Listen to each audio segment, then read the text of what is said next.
Olá, tudo bem? No nosso Café com Política de hoje, conversamos com esse descendente de italianos, nascido em Jaú, no interior de São Paulo, e que muito criança veio para o estado do Paraná e hoje é deputado estadual, o deputado Tercílio Turini. Tudo bem, deputado? Tudo bem, um abraço a todos, é uma satisfação.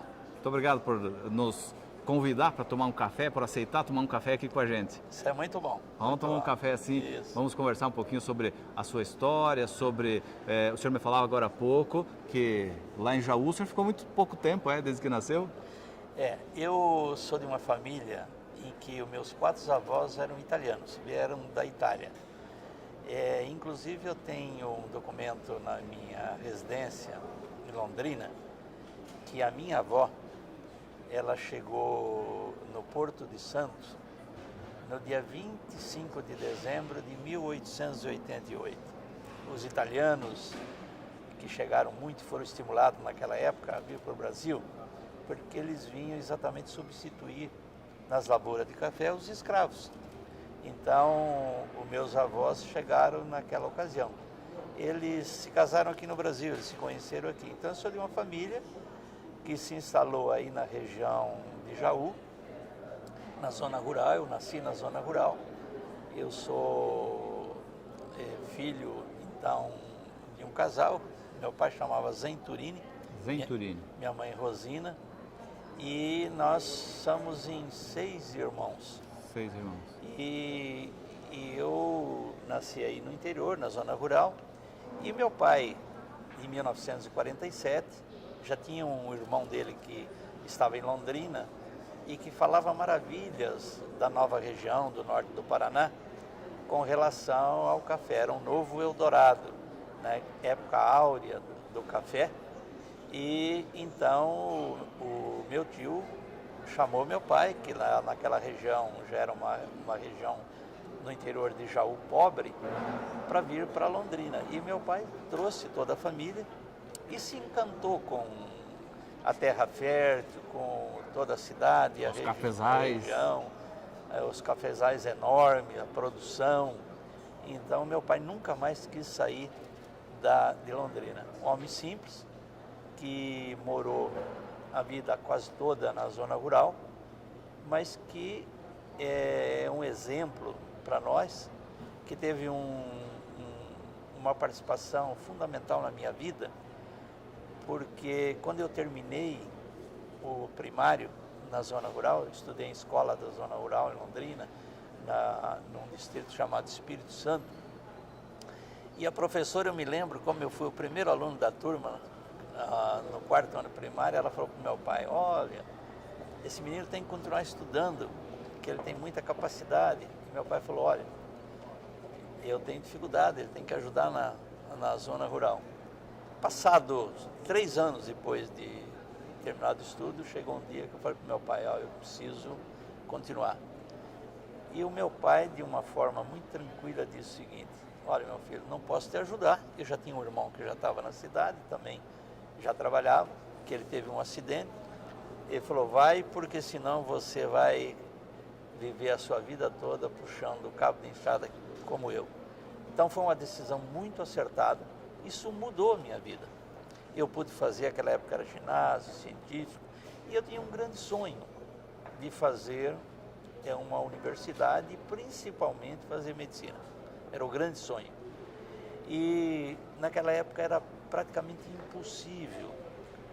E só foi possível porque se instalou aí a Universidade Estadual de Londrina, que ela é de 1971, mas alguns anos antes se implantava a Faculdade de Medicina, que depois ela foi incorporada à universidade.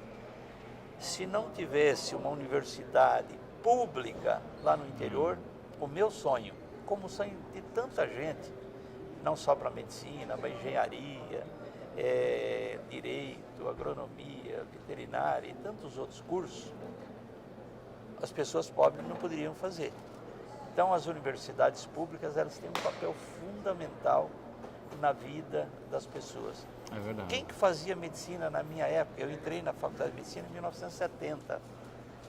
Fazia em São Paulo, Rio de Janeiro, Curitiba. Quem tinha dinheiro, quem era pobre não podia. Então, eu hoje, eu sou um grande defensor das universidades. porque eu sei que as universidades estão exatamente no centro do desenvolvimento do Estado do Paraná, nossas universidades públicas. Por isso que eu defendo tanto. E elas ajudaram a transformar a região de Londrina, de Maringá, de Cascavel, de Ponta Grossa, enfim, onde elas se instalaram, elas tiveram um papel fundamental para trazer tanta gente, formar tanta gente e também gerar conhecimento e assim por diante. E chegar lá não foi fácil. Isso Foi que o senhor comentou, o difícil. pai queria que ficasse lá na lavoura, ajudando. Foi muito difícil. Morei sozinho durante alguns anos, vários anos, morando em república, estudando sempre à noite, em escola pública e trabalhando de dia. Então, todo o curso médio e a universidade foi feito com muito sacrifício. Quando eu entrei na Universidade de Londrina, em 1970, para fazer o curso de medicina, naquela época era pago.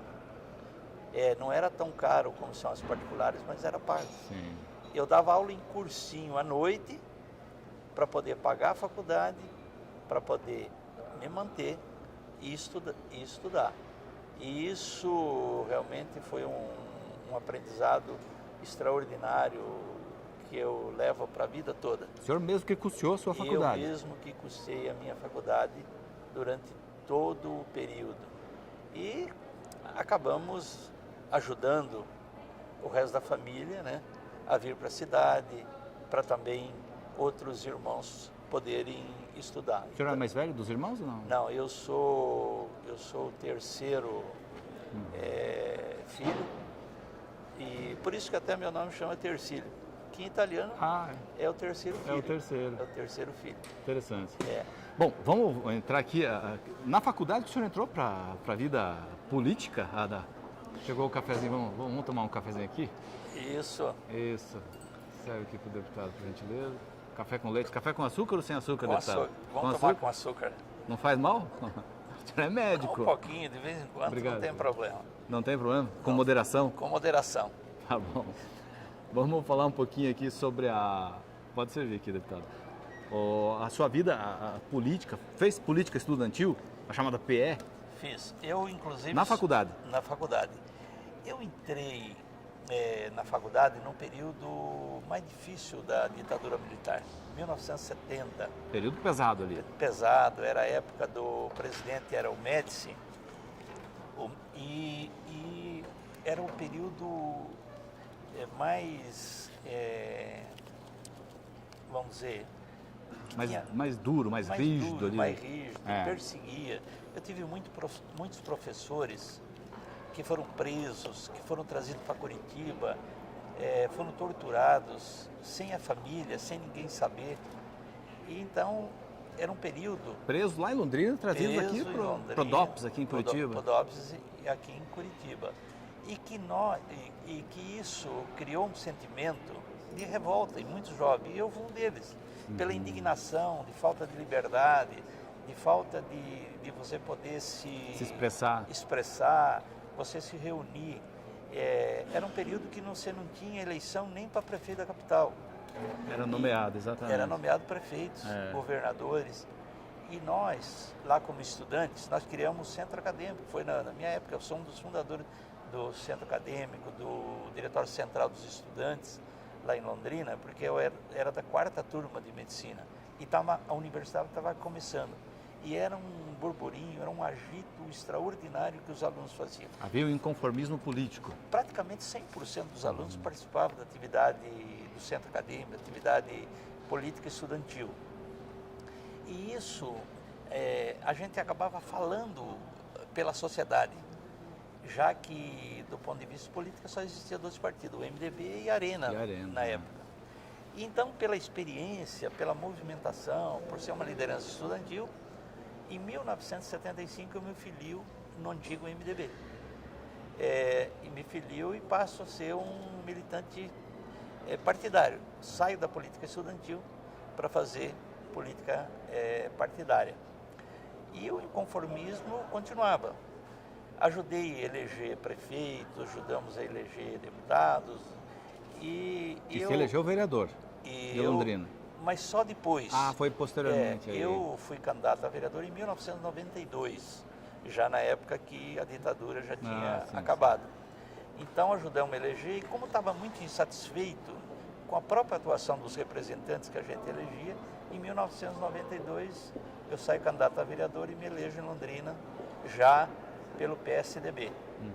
E a gente começa a ter uma atuação marcante na Câmara de Vereadores, sendo uma referência para a sociedade civil organizada, combatendo a corrupção, combatendo o desmando, ajudando a caçar prefeito, ajudando a caçar vereadores. Então, a gente teve uns momentos importantes na Câmara de Vereadores de Londrina, fazendo referência, inclusive, para outros municípios da região. E houve um reconhecimento por parte da população, dos londrinenses mesmo, tanto que o senhor foi reeleito 2 vezes, foram 3 mandatos de vereador, é isso? 4 mandatos de vereador. Eu fui vereador na sequência, 4 mandatos, e fui presidente da Câmara de Vereadores de Londrina. E quando chegou em 2008, foi o último ano de mandato meu de vereador, eu achei que tinha cumprido a minha tarefa como vereador, eu não me candidatei mais. E achava até que não sairia mais candidato a cargos eletivos na política. Só que em 2010 surgiu a oportunidade, eu estava trabalhando em tempo integral na universidade como professor.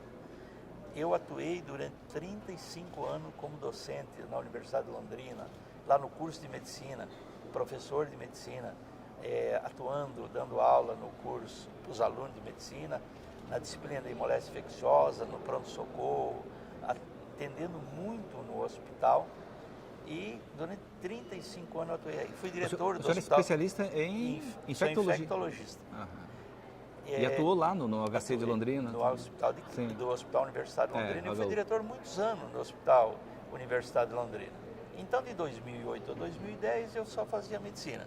Em 2010 surgiu a oportunidade, eu sou do PPS, para ser candidato a deputado, e eu fui candidato e tive uma votação até surpreendente. Sem estrutura, sem nada, e a população lembrou. Eu fiz quase 33 mil votos. Fiquei de primeiro suplente. E em 2012 se elege deputado, aliás, prefeito, o César Silvestre Filho, que é do nosso partido, Guarapuava, e também o Marcelo Rangel, de Ponta Grossa. Eu era o primeiro suplente, entrei no dia 6 de janeiro de 2013. Fiz 2013, 2014 como deputado. 2014 me recandidatei, fui muito bem reeleito, e fui reeleito agora no ano passado, em 2018. Então, para um terceiro mandato. Terceiro mandato aqui na Assembleia, representando a nossa região, que é Londrina, o Norte do Paraná, represento um pouco do Norte Pioneiro, um pouco do Vale do Ivaí, então eu represento essa região nossa aí. Vamos voltar um pouquinho na história. Pode tomar seu café aqui. O senhor nos contou boa parte da história. Evidentemente que o senhor já está com quantos anos, deputado? Me perdoe aqui. Eu estou com 74 anos. 74 anos. Eu sou hoje o parlamentar mais experiente aqui da Assembleia. Mais idoso da Assembleia? Mais idoso da Assembleia aqui. Bacana. Agora vamos voltar um pouquinho aqui na história, antes dos mandatos. O senhor casou com que idade? O senhor estava com quantos anos? Já tinha se formado ou não? Tinha me formado. Eu em função de quando eu terminei o primário, eu fiquei 3 anos parado. E depois, quando eu terminei aquela época era ginásio, era científico, eu fiquei mais 2 anos em função das dificuldades. Então eu terminei o curso de medicina, se eu não me engano, eu já estava com 28 ou 29 anos. Sim. Eu me casei com 30 anos. 30 anos. Com 30 anos. Tá. Teve filhos logo de início, não? Logo do início. Eu tenho 3 filhos. 3 filhos. O mais velho é o Thiago, é médico, hoje atua em Londrina, ele é médico da CACI, do Banco do Brasil, ele atende a região. Eu tenho uma filha, que ela é dentista, casada também. O Thiago também tem 2 filhas, ou seja, tem 2 netas do Thiago, minha filha tem 2 filhas. São mais 2 netas, são 4 netas, e agora, nessa semana, há 10 dias atrás, nasceu um neto do meu 3º filho. 5 netos. Que é o nome igual ao do pai. Como ele é o 3º filho, chama Tercílio também. O Tercílio Neto. O nome dele é Tercílio Turim. Tercílio Turim. Então, eu tenho, na verdade, 5 netos hoje. Então, 3 filhos e 5 netos. Tá certo. E a gente, como eu sou descendente de uma família italiana, Família italiana tem sempre a mama, tem sempre a mãe, minha mãe era assim, e a gente coloca como uma das coisas mais importantes da vida da gente a família. Sim. Família sempre em primeiro lugar. Então, dificilmente eu passo um dia sem falar por telefone com meus filhos. Final de semana sempre está lá? Aos domingos, sempre. Mesmo no meio da semana, quando eu estou lá, meus filhos vão lá na minha casa e de domingo o almoço sagrado, em casa, com a família. Sagrado com a família. Então, a gente é muito unido, a família é muito unido e eu valorizo muito essa questão dos filhos, da família, agora dos netos. Então, isso é uma coisa que a gente já traz da família dos meus pais e dos meus avós. Interessante. Deputado, a política, a gente vive uma época de mudança intensa das concepções, do que as pessoas pensam sobre a política, sobre os políticos. Não é fácil você manter como deputado, porque tem que dar a cara a bater. A cada eleição tem que ir lá, pedir o voto, dizer o que fez, o que deixou de fazer, ouvir as críticas da população. Como é que o senhor tem percebido isso, essas mudanças, essa época que a gente atravessa? Ao longo dos anos, eu que estou há muito tempo na política partidária, eu estou filiado desde 1975. Portanto, eu estou há mais de 40 anos filiado em partido político. E a gente acompanhou os diversos momentos. A época da ditadura, logo depois da ditadura, né? Toda a expectativa da população por mudanças. O político lá no passado, ele era uma pessoa muito respeitada. O prefeito, o deputado, o governador. E ao longo do tempo, os políticos foram perdendo muita credibilidade. E hoje, a atividade política, você tem que resgatar isso, porque ela é uma atividade fundamental para a vida das pessoas. Tudo que você faz, tudo que você aprova aqui na Assembleia ou deixa de aprovar, ele tem um reflexo na vida das pessoas. Sim. Tem um reflexo que você pode fazer projetos que impactam positivamente na vida das pessoas, ou você pode fazer projeto, ou vem projeto do Executivo, que aquilo vai penalizar as pessoas. E as pessoas viram que ao longo do tempo, realmente surgindo aí toda a questão da corrupção, que virou uma epidemia, né, no país. Pois é. É no município, é no estado, é na União. A Lava Jato teve um papel fundamental de mostrar, escancarar tudo isso, né?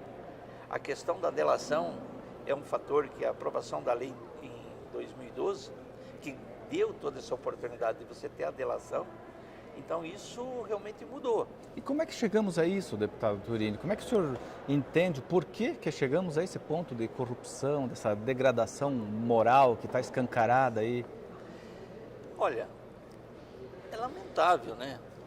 O sujeito, quando ele tem um mandato, quando ele tem uma oportunidade, primeiro, para você eleger um deputado estadual, um deputado federal, você precisa de muito voto. É um vestibular dificílimo. A pessoa precisa agradecer todos os dias a Deus por ter um mandato e ele precisa representar bem a população. Ter coerência, ter retidão, né, nos seus atos. Lamentavelmente, as pessoas às vezes se perdem no meio do caminho, as facilidades, né? E acabam realmente se desviando daquilo que é essencial, dos interesses da população. Mas é possível resgatar a coisa boa, o lado bom da política? Claro, claro.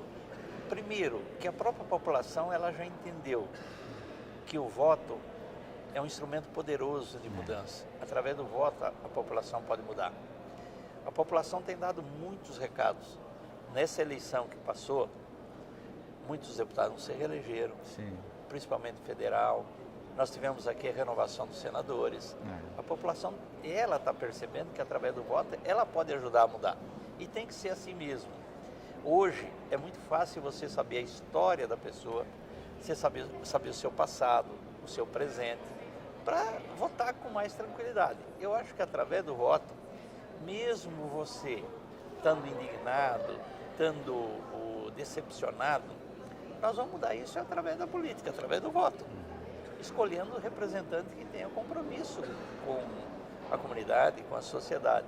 Eu acho que nós vamos chegar no momento que isso vai mudar. A seleção se dá pelo voto, então. Se dá pelo voto, só que isso leva tempo.